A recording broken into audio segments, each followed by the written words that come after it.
अफगानिस्तान और पाकिस्तान को अलग करने वाली ड्यूरंड रेखा पर तनाव एक बार फिर से उबल रहा है। आइए गहराई से समझते हैं कि इस बढ़ते हुए टकराव के पीछे की असल कहानी क्या है।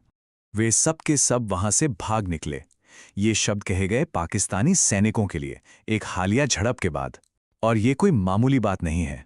ये महज एक रिपोर्ट नहीं, बल्कि इस पूरे इलाके में शक्ति के संतुलन में आ रहे एक बहुत बड़े बदलाव का साफ साफ इशारा है। तो हालिया तनाव का जो केंद्र है वो है चमन स्पिन बोल्डक का इलाका।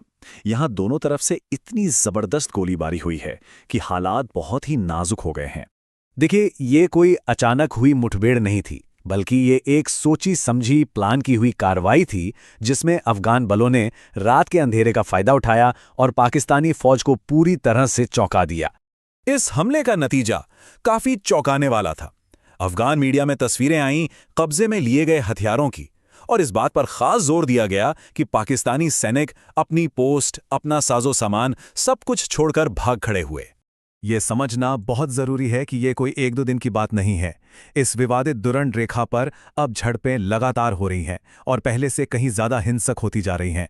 ये वही सीमा है जो औपनिवेशिक काल में खींची गई थी, जिसे अफगानिस्तान आज तक नहीं मानता, और अब यहाँ के हालात एक बहुत बड़े बदलाव का संकेत दे रहे हैं।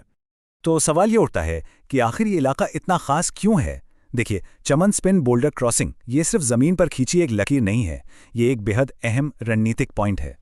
जो भी इस जगह को कंट्रोल करता है वो असल में व्यापार, लोगों की आवाजाही और प्रभाव के एक बहुत बड़े बहाव को कंट्रोल करता है। यहाँ से व्यापार भी होता है और तस्करी भी। ये खुफिया ऑपरेशंस के लिए एक अहम रास्ता है और अशांत बलूचिस्तान में विद्रोहियों की आवाजाही के लिए भी।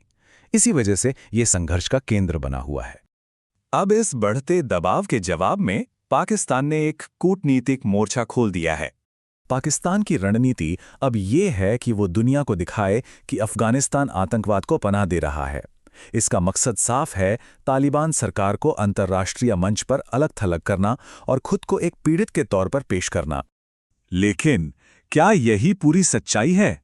मौजूदा हालात को ठीक से समझने के लिए हमें इतिहास को थोड़ा खंगालना होगा और पूरी दुनिया के संदर्भ में इसे देखना होगा। एक तरफ पाकिस्तान अफगानिस्तान पर आतंकवाद का इल्जाम लगा रहा है, वहीं दूसरी तरफ कुछ स्रोत एक बिल्कुल अलग ही तस्वीर पेश करते हैं। वो एक ऐसे ग्लोबल मैप की तरफ इशारा करते हैं जहां दुनिया भर में हुए कई बड़े आतंकी हमलों के तार कथित तौर पर पाकिस्तान से जुड़ते हैं। अगर हम सिर्फ अमेरिका की ही बात करें तो 1993 के वर्ल्ड ट्रेड सेंटर ब्लास्ट से लेकर सैन बर्नार्डिनो हमले तक कई बड़ी घटनाओं के तार वहां से जुड़ते दिखाए गए हैं। ये लंबी लिस्ट इस महाद्वीप पर सालों से सक्रिय एक नेटवर्क की ओर इशारा करती है। और ये पैटर्न सिर्फ अमेरिका तक ही सीमित नहीं है। यूरोप और रूस में भी यही कहानी दोहराई जाती है। लंदन और ब्रुसेल्स के धमाकों से लेकर हाल ही में मॉस्को कॉन्सर्ट हॉल हमले तक कई बड़ी साजिशों में शामिल लोगों या उनकी ट्रेनिंग के तार कथित तौर पर पाकिस्तान से ही जुड़े पाए गए। और ये कथित नेटवर्क तो एशिया, अफ्रीका और यहाँ तक कि ऑस्ट्रेलिया तक फैला हुआ बताया जाता है। भारत और ईरान में हमलों से लेकर अफ्रीका के कई देशों में सक्रिय गुटों तक इसके तार हर जगह फैले होने के दावे किए जाते हैं, जो एक वाकई में ग्लोबल तस्वीर पेश करता है। और इसी पूरे संदर्भ को समझना तालिबान के हालिया एक्शन को समझने के लिए बेहद ज़रूरी है, क्योंकि ये उनकी सैन्य रणनीति में आए एक बहुत बड़े, एक बुनियादी बदलाव को दिखाता है।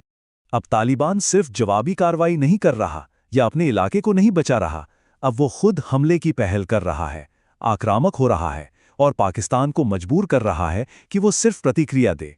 ये एक बड़ा शिफ्ट है, डिफेंसिव से ऑफेंसिव मोड में आना।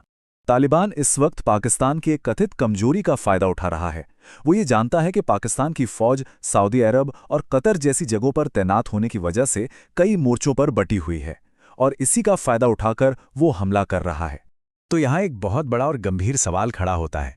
जब शिकारी ही शिकार बनने लगे तो इस पूरे क्षेत्र का भविष्य क्या होगा?